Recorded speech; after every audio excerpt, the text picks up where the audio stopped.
تا دێت نرخی سوتەمەنی لە هەرێمی کوردستان گرانتر دەبێت. ماوەی چەند ڕۆژەکە نرخی غاز لە ئیدارەی سۆران و ناحیەی خەلیفان زیادی کردووە.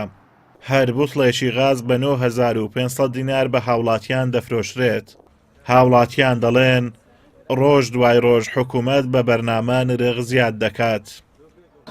ڕاستی 2 هەفتە پێش ئێستا زۆر وەزع خراپ معنە غاز وەدەست ناکات بە هەموو شێوەیەکی بەس ئێستا بڕێک باشترە 2 ڕۆژان جارێک دێ بەس کە پێیا ئەبی ڕاستە گرانە بۆ ڕاستەوخۆ ئێستا لە 7 بۆ 8 لە 8 9 ویان گوتی لە معمەلیش بوویتە 10,000 ئەگەری وە بچی حتا 20,000 ڕوە ئەتو بە 2 مانگا 3 مانگا 1000 بێخێ سەرێ طبعا گرانە بی خدای غاز بە نسبەت غاز کاریگەری زۆری هەیە چونکو هەموو دەمە غاز پێویستە لەبۆ تێش لێ نان و تشتانە غازەکە نزانم زۆر گرانیش بۆ تاسیریش لە بازار خەڵکی کردیا گرانبوونەکەش بەڕاستی ئەرچی سەرشانی خەڵکی قڕستر کردیا 1000 دینار زۆرە کاکار بوت لە غازێک 1000 دیناری هاتیتە سەرێ بەو قەیرانەی بەو بێموچەیەی بەو بارگوزەران خراپەی وەڵاهی تەئسیری هەیە لەسەر خەڵکی زۆر.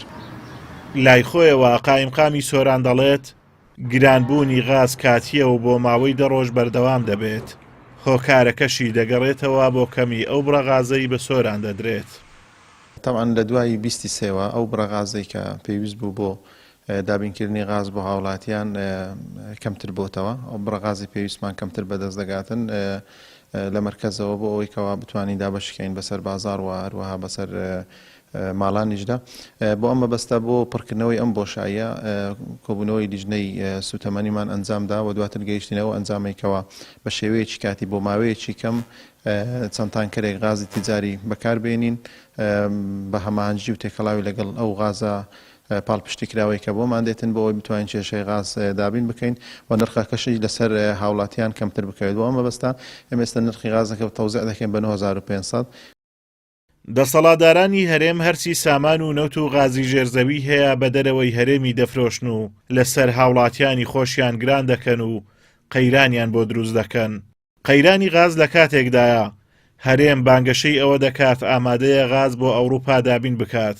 کەچی لە شار و شارۆچکەکانی هەرێمی کوردستان غاز دەست ناکەوێ و لەسەر هاوڵاتیان گران دەکرێت.